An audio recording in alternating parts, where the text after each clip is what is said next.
What the hospital administrator saw in Sarah Chen's file was troubling.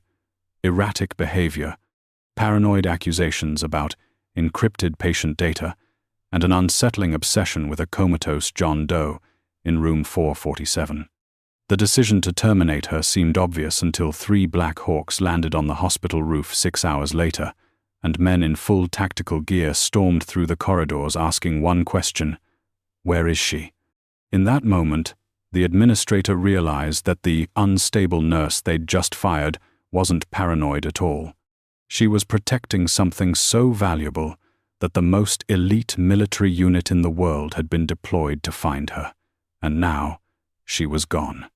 The morning Sarah Chen was fired began like any other, with the artificial fluorescence of Sacred Heart Memorial Hospital casting its sterile glow across the linoleum floors of the intensive care unit. She had worked the night shift, as she had for the past 3 years, moving between beeping monitors and sleeping patients with the quiet efficiency of someone who had seen every possible variation of human suffering. But this morning, her badge wouldn't scan at the staff entrance. She tried again, heard the same rejecting beep, and felt her stomach drop. Within minutes, she was sitting across from Linda Morrison, the hospital's head of human resources, in a windowless office that smelled of stale coffee and ending careers. "We've received multiple complaints about your behavior, Sarah," Linda said, sliding a folder across the desk without making eye contact. Inside were incident reports, each one painting Sarah as increasingly unhinged. Confrontations with IT staff about unauthorized access attempts to patient records. Arguments with security about their insufficient protocols around room 447. A written statement from Dr. Patel describing how Sarah had insisted, against all medical evidence, that the John Doe patient in that room was someone important who needed special protection. Most damning was the psychiatric evaluation she'd been required to undergo after she'd been found at 3 in the morning, photographing the patient's medical chart with her personal phone. Sarah tried to explain. She had noticed the irregularities first 6 weeks ago, discrepancies in the John Doe's admission paperwork, the way certain orderlies she'd never seen before or since had transported him to radiology, the encrypted files attached to his chart that no one else seemed to question or even notice. She had tried to follow protocol, reporting her concerns to her supervisor, then to hospital administration, then to the medical board. Each time, she was told she was overworked, overstressed, seeing patterns where none existed. The psychiatric evaluation was for her own good, they said. When she refused to stop asking questions, when she started documenting everything, they decided she was a liability.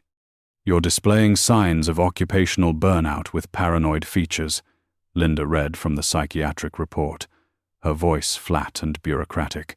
"The recommendation is immediate termination with required psychiatric treatment before you can work in healthcare again." Sarah felt the words land like physical blows.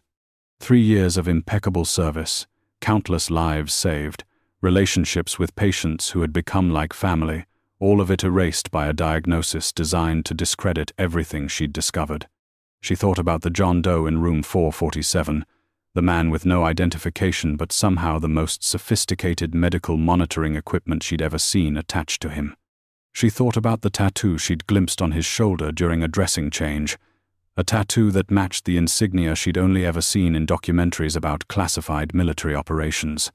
"I need you to surrender your badge and any hospital property," Linda continued, producing a cardboard box from beneath her desk.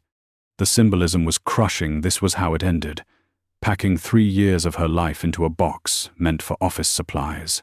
Sarah placed her stethoscope inside, the one her grandmother had given her when she graduated nursing school, her favorite pens, the thank you cards from patients' families she'd kept pinned to her locker, a coffee mug that said "World's Best Nurse" that was both ironic and sincere. With each item, she felt a piece of her identity being boxed away. She was no longer Nurse Chen.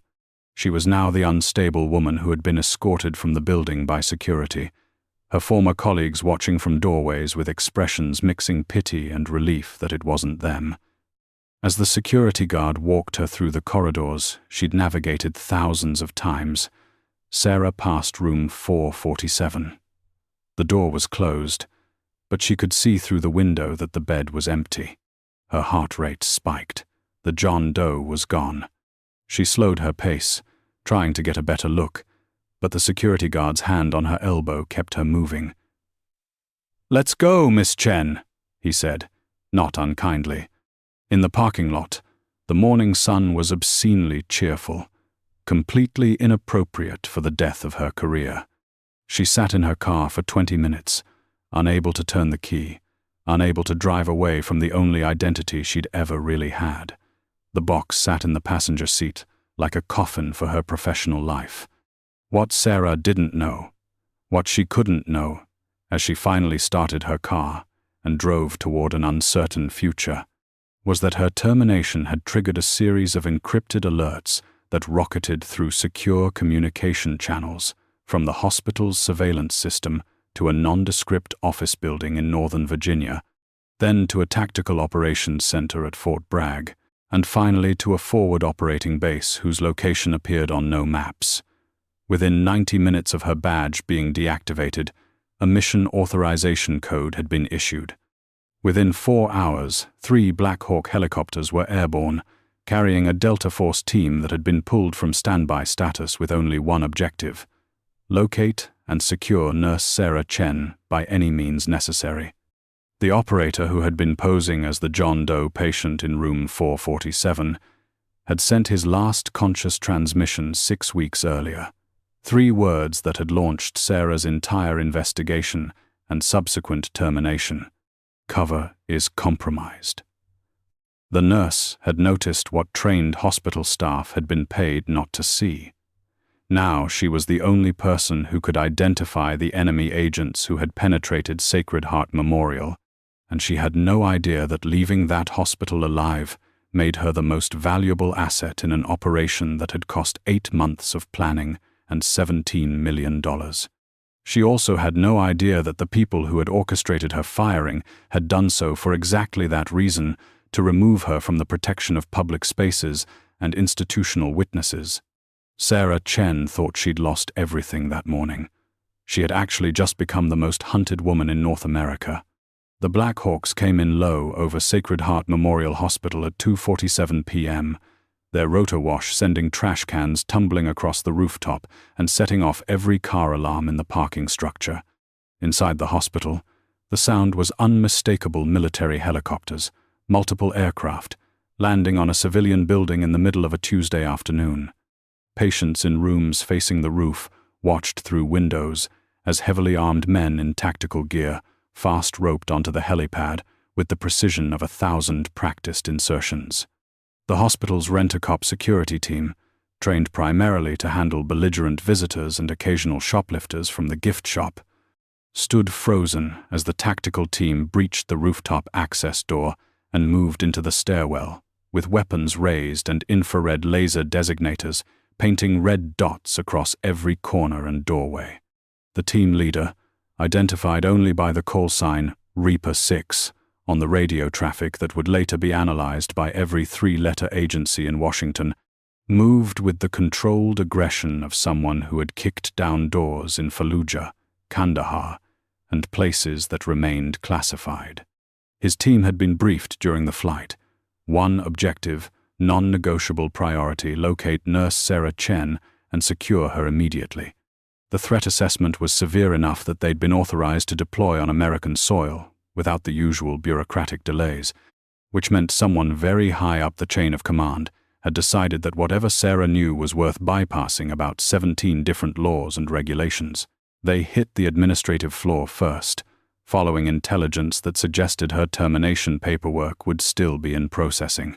Linda Morrison was on a conference call about employee health benefits when her office door exploded inward, the lock mechanism shearing away as 240 pounds of tactical operator and breaching equipment made the decision for her about whether to grant access.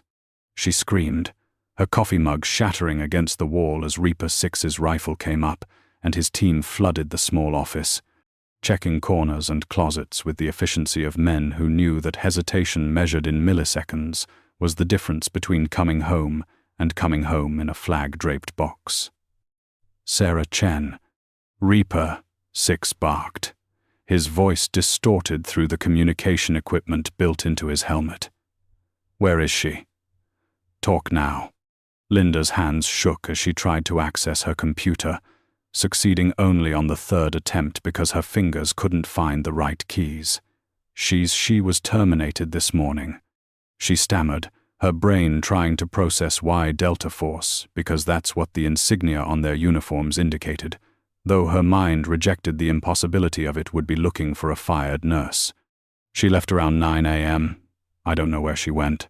Reaper Six's gloved hand slammed down on her desk hard enough to crack the cheap veneer. "Home address, phone number, vehicle information, now." The words weren't a request. Linda pulled up Sarah's personnel file, hands trembling so badly that one of the other operators had to take over the keyboard and copy the information to a tactical tablet. Throughout the hospital, the scene was repeating itself with variations. In the security office, 2 operators held the entire team against the wall while downloading the last 12 hours of surveillance footage, fast-forwarding through digital files until they found Sarah's departure. In the IT department, a specialist with a laptop was pulling every electronic communication Sarah had sent from hospital systems, building a pattern of life analysis in real time. In room 447, the empty room that had housed their operator, forensics techs were collecting evidence with the same intensity they'd use at a terrorist safe house, because that's effectively what it had become, a penetration point for a hostile intelligence operation that had been running under their noses for months. The hospital administrator, a man named Richard Kemp who had spent 30 years working his way up from orderly to his corner office with a view of the parking lot, was escorted at gunpoint to his own conference room and seated across from a man who identified himself only as Colonel Vance, from an agency whose acronym meant nothing to Richard. The colonel wasn't physically imposing mid-50s, graying hair, reading glasses perched on his nose, but his eyes had the flat, evaluative quality of someone who had ordered men into situations where they wouldn't return. "Tell me about Sarah Chen's termination," he said, opening a folder that somehow already contained information Richard was certain wasn't in any hospital database. Richard explained the complaints, the erratic behavior, the psychiatric evaluation. As he spoke, he watched the colonel's expression shift from neutral assessment to something that might have been anger, though it was carefully controlled. "You fired the one person who noticed," the colonel said, more to himself than to Richard. "You fired her, sent her home alone, and put her location and vehicle information in a personnel file that was accessed by your IT department 17 times in the past 6 weeks. 14 of those by users whose credentials don't correspond to any actual employees." Richard felt his stomach drop. "What do you mean, don't correspond to?" The colonel cut him off. "Your hospital has been penetrated by a foreign intelligence service. The patient in room 447 was one of ours, deep undercover in an operation that took 8 months to develop. Nurse Chen figured it out. She tried to report it through proper channels, and instead of investigating, you had her evaluated by a psychiatrist who, according to financial records we pulled 20 minutes ago, received a payment of $50,000 from a shell corporation registered in Cyprus 3 days before he wrote his diagnosis." The color drained from Richard's face. He had signed the termination papers. He had trusted the process, the psychiatric evaluation, the system that was supposed to protect the hospital from liability. He had never considered that the system itself had been compromised. "Where is she now?" he whispered. The colonel's jaw tightened. "That's what we're trying to determine before the people who paid to have her fired decide to make her disappear permanently. She's been out of institutional protection for 5 hours and 43 minutes. Given the resources our adversaries have demonstrated, I'd estimate she has less than 3 hours before they locate her." He stood, closing his folder with a snap that sounded like a judge's gavel. Your hospital just became a crime scene in an espionage investigation. No one leaves this building until we've interviewed every single person who had contact with Nurse Chen or the patient in room 447. I suggest you start cooperating, Mr. Kemp, because right now you're looking at criminal negligence in a matter of national security, and that's if we're being generous about your level of involvement. Outside, the Black Hawks maintained their position on the roof, rotors still turning, ready for immediate departure. In the Tactical Operations Center, hastily established in the hospital's basement conference room, operators were coordinating with FBI, NSA, and local law enforcement to create a net around Sarah Chen's last known location. Her cell phone was off, which could mean she was being cautious, or could mean something far worse. Her apartment had been her first stop after leaving the hospital. Neighbors reported seeing her arrive and leave within 20 minutes, carrying a suitcase. After that, the trail went cold. Sarah Chen, the fired nurse who had stumbled into an international espionage operation while just trying to do her job, was now running from threats she didn't fully understand, protected only by instincts she didn't know she possessed, and being hunted by professionals on both sides who had resources she couldn't imagine. The clock was ticking, and somewhere in the city, Sarah was making decisions that would determine whether she'd live to understand why Delta Force had come looking for her. Sarah Chen sat in a corner booth at a truck stop diner 40 miles outside the city, her third cup of coffee growing cold as she stared at the burner phone she'd purchased with cash at a convenience store. Every instinct she'd developed during 3 years of nursing the pattern recognition, the ability to see what others missed, the hypervigilance that made her good at catching medical errors before they killed someone, was now screaming that something was catastrophically wrong. She had left her apartment with a hastily packed suitcase after noticing that the white sedan that had been parked across the street that morning was still there when she returned, but with different people inside. Maybe she was being paranoid. Maybe the psychiatric evaluation was right, and she was seeing threats where none existed. But the empty bed in room 447 suggested otherwise. She powered on the burner phone and immediately saw 17 missed calls from numbers she didn't recognize. No voicemails, which was somehow more threatening than if they'd left messages. She turned the phone back off and considered her options, which ranged from limited to non-existent. Her credit cards would be traceable. Her car, a 9-year-old Honda Civic, was probably already flagged in every law enforcement database if someone with resources was looking for her. She had about $800 in cash, her nursing credentials that were now worthless, and a growing certainty that the John Doe in room 447 had been someone important enough that his disappearance had triggered something big. What Sarah didn't know was that 47 miles behind her, a task force comprising Delta operators, FBI agents, and NSA signals intelligence specialists had triangulated her last phone ping before she'd powered down. What she also didn't know was that a second team, operating without any official sanction or legal authority, had access to the same information and was moving to intercept her first. The white sedan from her apartment building was part of a 6-vehicle surveillance net that had been tracking her since she'd left Sacred Heart Memorial that morning. The people inside weren't looking to arrest her. They were looking to ensure she never spoke about what she'd seen in room 447 to anyone who might believe her. In a black SUV heading westbound on the same highway, a woman known only as Cypher reviewed the surveillance photos of Sarah Chen on a tablet. Young, idealistic, the kind of person who still believed that reporting irregularities through proper channels would result in appropriate action rather than targeted termination. Cypher had been in the intelligence business long enough to recognize a problem when she saw one, and Sarah Chen was a significant problem. The nurse had somehow compiled documentation about their operation, photos of the patient, notes about the encrypted files, even a partial recording of one of their operatives talking on a phone in a language that wasn't English. If that information reached the right people, it could unravel 18 months of intelligence operations across 4 continents. "We're 20 minutes from the last ping location," the driver said. Cypher nodded, reviewing the tactical plan on her screen. The truck stop where Sarah had stopped was isolated enough that a clean extraction could be accomplished without witnesses. There would be a brief struggle, caught on security cameras that would mysteriously malfunction. A woman matching Sarah's description would be seen getting into an SUV with people she appeared to know.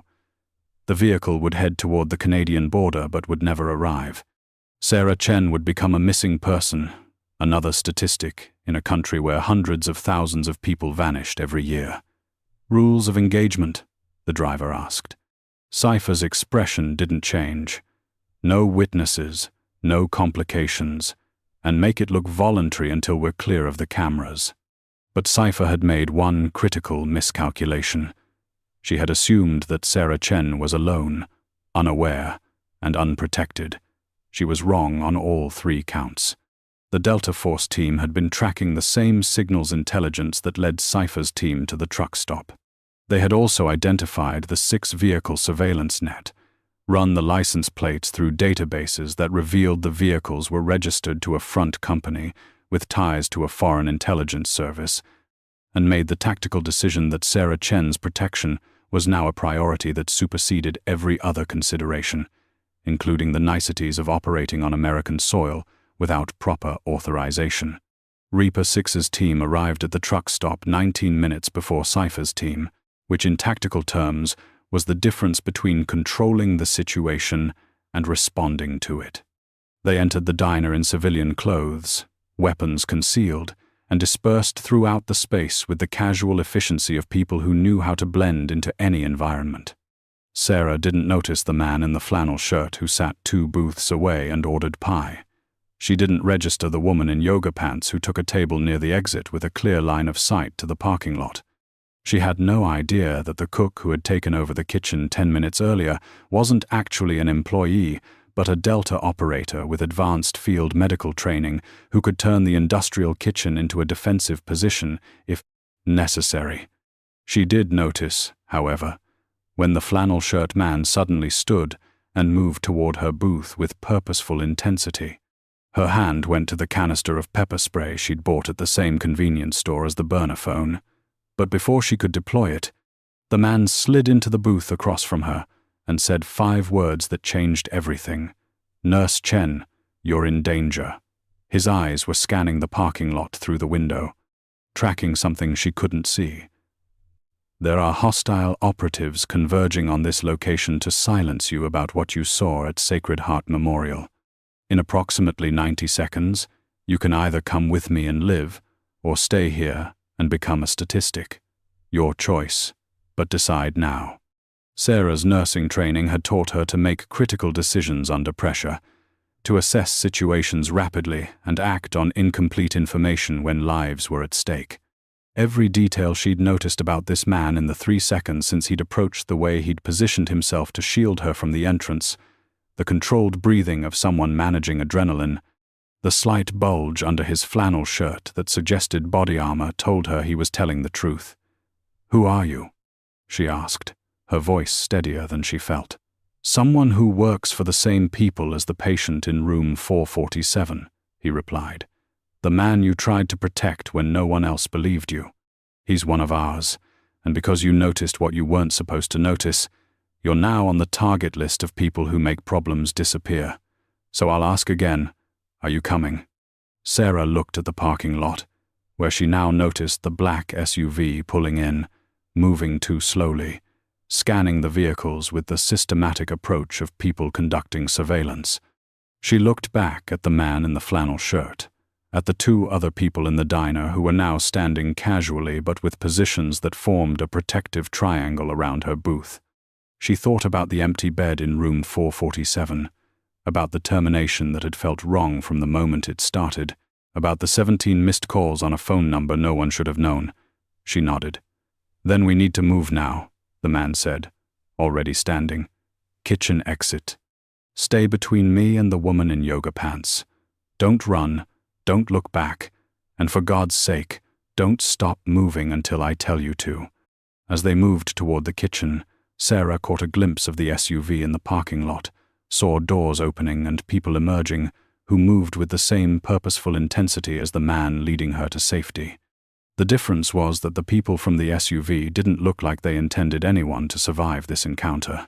The cook, the Delta operator posing as a cook, held open the kitchen's back door, and Sarah found herself running through a service alley toward an unmarked van that had appeared with practiced timing. Flannel shirt man pushed her into the back, and she landed hard on bench seats as the van accelerated before the door was fully closed. Through the rear window, she saw the people from the SUV reach the kitchen door, saw weapons being drawn, and then the van turned a corner and they were gone, racing down rural back roads with a speed and precision that suggested the driver had planned this route long before she'd ever stopped at that diner. What the hell is happening? Sarah gasped, her heart hammering against her ribs. The man in the flannel shirt, now pulling off his civilian disguise to reveal tactical gear underneath, looked at her with an expression that mixed respect and regret. "You did your job too well, Nurse Chen," he said. "You noticed something you weren't supposed to notice, and now you know too much to be allowed to live. Welcome to a world you never wanted to be part of. It's going to get worse before it gets better." The safe house was a nondescript ranch home in a subdivision indistinguishable from 10,000 others across suburban America, which was precisely the point. Sarah sat at a kitchen table that could have been from any furniture store catalog, while the man who had extracted her from the truck stop he'd finally identified himself as Captain Riley made coffee with the familiar efficiency of someone who had done this in 100 different safe houses across a dozen countries.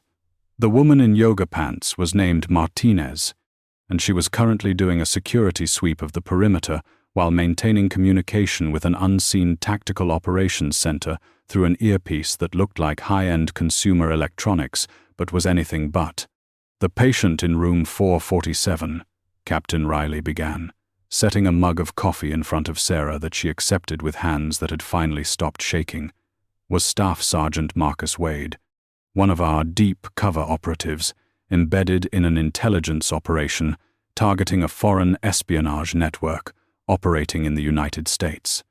He'd been undercover for 8 months, working his way into their confidence, when something went wrong. We're still not entirely sure what, but he was poisoned with a slow-acting neurotoxin that put him in a coma. The network thought he was dead and dumped him, and he ended up in your ICU as a John Doe." Sarah listened, pieces of the puzzle finally assembling into a picture that made terrible sense. "The encrypted files on his chart," she said. "Those weren't hospital records." Riley shook his head. "They were intelligence reports being transmitted from monitoring equipment we'd disguised as medical devices. Wade might have been unconscious, but his body was still valuable. We were using the toxin levels in his blood to reverse engineer the poison and identify its origin point, which would lead us back to the network's operational base. You weren't supposed to notice any of this. The hospital staff had been carefully vetted and, in some cases, compensated to ignore irregularities. But I noticed anyway," Sarah said, understanding dawning with a sick weight in her stomach. "And when I started asking questions, I became a problem." Riley nodded.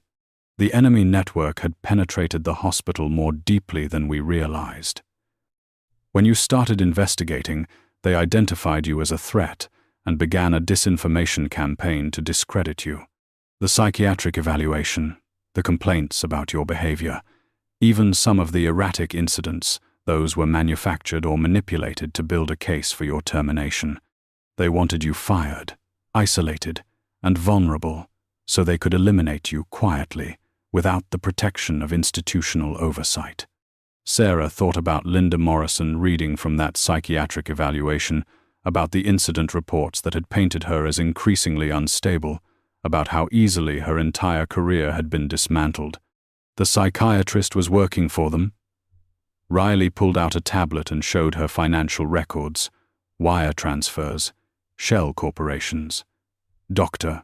Raymond Chen, no relation, received $50,000 to diagnose you with paranoid delusions. 2 of the orderlies who filed complaints were actually assets of the Foreign Intelligence Service. Even some of the IT staff who reported your unauthorized access attempts were on the payroll. They built a comprehensive operation to destroy your credibility, and we didn't realize it was happening until after you'd already been terminated. The door opened and Colonel Vance entered, the same man who had interrogated the hospital administrator. Up close, Sarah could see the lines around his eyes, the weight of decisions that had sent people into danger and sometimes to their deaths. "Nurse Chen," he said, sitting across from her with the formal courtesy of someone who knew they were about to upend a life. "I'm going to be direct with you because you've earned that through your actions at Sacred Heart Memorial. You are currently on the kill list of a foreign intelligence network with resources in law enforcement, medical facilities, and civilian infrastructure across the United States. They have your photograph, your personal information, your entire digital footprint. Without our protection, I estimate you have less than 72 hours before they locate and neutralize you." Sarah felt the coffee turn sour in her stomach. What does neutralize mean in this context? Vance's expression didn't change. It means you disappear. Car accident, mugging gone wrong, suicide by someone who was clearly unstable according to psychiatric records. You become a statistic, and everything you knew about our operation dies with you. The clinical way he described her potential murder was somehow more terrifying than emotional theatrics would have been. "What are my options?" Sarah asked, though she suspected she already knew the answer. "You have two," Vance said, opening a folder that contained documents Sarah couldn't fully read from her angle. "Option 1. We relocate you through witness protection. New identity, new city, new life. You never practice nursing again because your credentials are flagged in national databases. You never contact your family or friends again because any connection to your old life creates a vulnerability the network can exploit. You live quietly, looking over your shoulder for the rest of your life, hoping we've permanently neutralized the threat." He paused, letting the weight of that option settle. "Option 2. You work with us." Sarah looked up sharply. "Work with you how?" Captain Riley leaned forward. "You have something no one else on our team has: medical access and credibility. You understand hospital systems. You notice details that trained intelligence operatives miss because it's not their field of expertise. And you've already demonstrated you're willing to pursue the truth, even when it costs you everything. We need someone who can move through medical facilities, who can identify irregularities in patient care that might indicate intelligence operations, who can do what you did at Sacred Heart Memorial, but with the backing and protection of the US government." "You're asking me to become a spy," Sarah said, the absurdity of it almost making her laugh. She'd gone to nursing school, to help people, to save lives, to make a difference in the most human way possible. Now she was sitting in a safe house being recruited by Delta Force to hunt foreign operatives. "I'm asking you to keep being exactly what you are, a nurse who pays attention," Vance corrected, "but one who reports to us instead of hospital administrators who might be compromised. You'd receive training, resources, and protection. You'd still practice nursing, but in facilities we've identified as potential operational targets. When you notice something wrong, and we both know you will, because that's who you are, you'll have people who believe you, instead of trying to silence you." Sarah thought about her career ending in that cardboard box, about the John Doe who had actually been Staff Sergeant Marcus Wade fighting for his country even while unconscious, about the foreign intelligence network that had so thoroughly penetrated American institutions that they could destroy someone's life with manufactured psychiatric reports and forged complaints. She thought about her grandmother giving her that stethoscope, about the oath she'd taken to do no harm, about the patients who had trusted her with their lives. "If I say yes," she asked slowly, "what happens to the people who tried to have me killed, the ones who manipulated my termination?" Vance's smile was thin and predatory. "That becomes our problem, not yours. You help us identify and dismantle their network, and we ensure they face justice, though justice in the intelligence community looks different than it does in civilian courts. Some will be arrested. Some will be traded in prisoner exchanges. Some will simply disappear the way they planned for you to disappear, because turnabout is fair play in this business. He slid the folder across to her, and Sarah saw it contained preliminary paperwork for recruitment into a program whose name was mostly redacted. You don't have to decide immediately. Take 24 hours, think about it, and— "I'll do it," Sarah interrupted.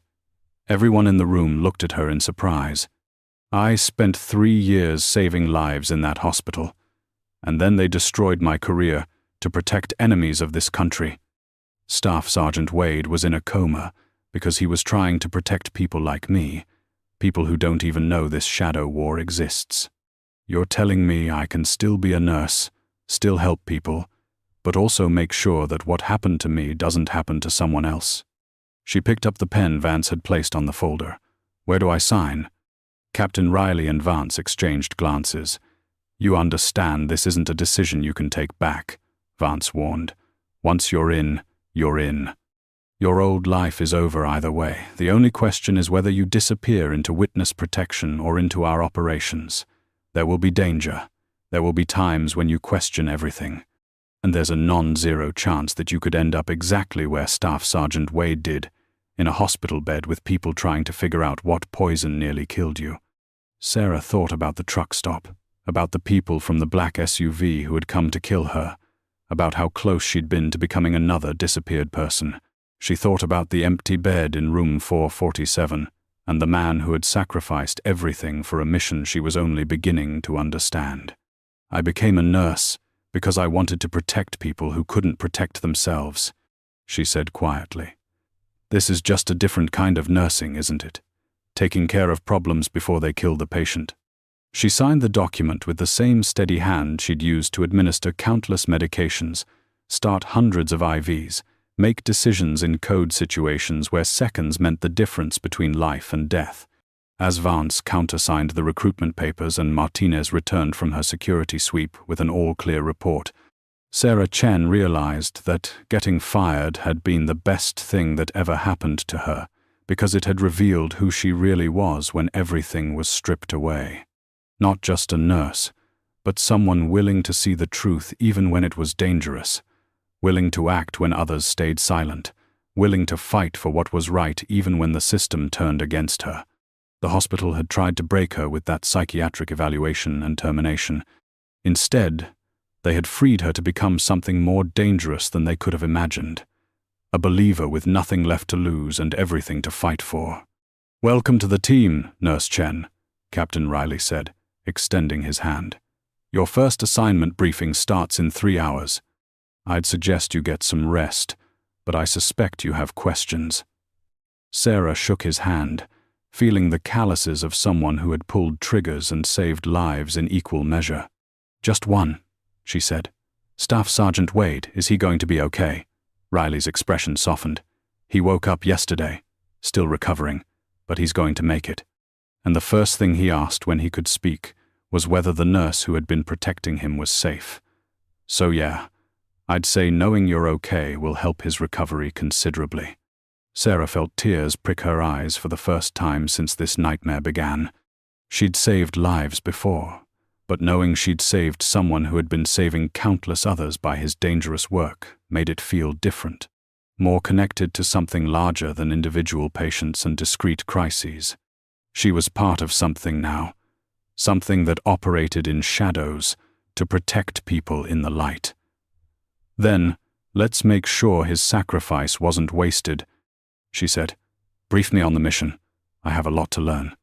As the team began preparing for her orientation into a world of classified operations and covert intelligence gathering, Sacred Heart Memorial Hospital was being systematically dismantled by federal agents who had found evidence of a penetration so comprehensive that the entire administrative structure would need to be replaced. The people who had orchestrated Sarah's termination were being identified, their connections traced, their operations unwound. And somewhere in a medical facility designed for people who had served in shadows, Staff Sergeant Marcus Wade was telling his debriefers about the nurse who had noticed what trained intelligence professionals had missed, the civilian who had tried to protect him when no one else would, the woman who had lost everything because she refused to stop caring about a patient everyone else had dismissed. The hospital had fired the unstable nurse. Hours later, Delta Force had landed demanding her location. And in the end, what they found wasn't an unstable woman having a breakdown. They found a warrior who just hadn't known what battlefield she was meant to fight on. Sarah Chen's career in nursing had ended that morning in a cardboard box. But her real mission, the one she'd been training for her entire life without knowing it, had only just begun. Start your own conversation.